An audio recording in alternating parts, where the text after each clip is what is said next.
Anong blessing, Papa? Minamaliit tayo, lalo ka na. Kasi nga, kung hindi nila tayo minaliit o hindi nila ako minaliit, hindi ka magkakaroon ng motivation para abutin yung pangarap mo. Sobrang yabang talaga ng asawa ni Tita, Papa. Hindi porket mayaman po sila. Sobrang yabang. Ay, anak, yun na nga eh. Wala tayong magagawa. Ganun talaga ugali nun. Kaya lang, ayoko na lang patulan kasi lalaki lang yung problema eh. Hayaan mo, Papa. Pag ako po nakagraduate, sisiguraduhin ko pong makakuha po ako ng magandang trabaho. Ako po maghihiganti para sa'yo. Naku, nak. Yun ang wag na wag mong gagawin. Kahit ganit tayo kahirap, kahit hiwalay kami ng mama mo, kahit madalas halos utang lang ang option natin para mabuhay, wag na wag mo isasama sa pangarap yung paghihiganti. Kung sila, ganun sila, wag mo nang gayahin. Kasi anak, pag napuno ng galit yung dibdib mo habang inaabot mo yung pangarap mo, maaga pa lang wala ka ng peace of mind. Maaga pa lang pressure ka na. Sa nakita mo kanina, pinagtulungan man nila ako kung ano-ano man narinig mo. Nagpapasalamat ako dahil hindi ka nagsalita ng kung ano-ano at napigilan mo yung sarili mo. Pero anak, hindi ako sangayon sa sinabi mo sa akin na magsisikap ka para sa paghihiganti sa kanila. Hindi naman tulog ang Diyos, nak eh. Iikot pa yung mundo ulit. Bata ka, mas malakas ka sa kanila. Imbis na gawin mong paghihiganti, mas gusto kong isipin mo na gawin mo silang blessings. Anong blessing, Papa? Minamaliit tayo, lalo ka na. Hindi nga, anak. Ibig sabihin blessing, dahil doon sa ginawa nila sa akin, tulad niya, nagkakaroon ka ng determinado para magsikap, para matulungan mo ko, o para yumaman ka rin someday.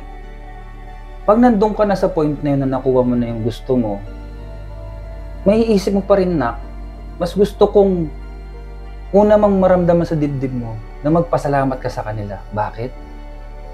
Kasi nga, kung hindi nila tayo minaliit o hindi nila ako minaliit, hindi ka magkakaroon ng motivation para abutin yung pangarap mo. Kaya habang bata ka, tanggalin mo sa dibdib mo yung bigat, galit at puot. Anak, hanggat nabubuhay ako na lang mag-a-absorb na lahat ng negatibo kung ano man sabihin nila sa atin. Totoo naman eh, marami tayong utang. Totoo naman eh na hindi ako tapos ng pag-aaral. Totoo naman eh na iniwanan tayo ng nanay mo. Ganun talaga, anak. Mas masakit talaga yung salita pagkatotohanan. Hindi nga lang talaga maganda yung pag-deliver nila at napahiya tayo. Tandaan mo, anak, yung gawain ng mga taong hindi maganda, pag ginawa mo, wala ka na rin pagkakaiba.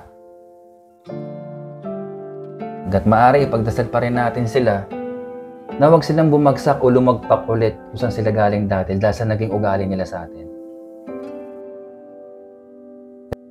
Tandaan mo to, nak.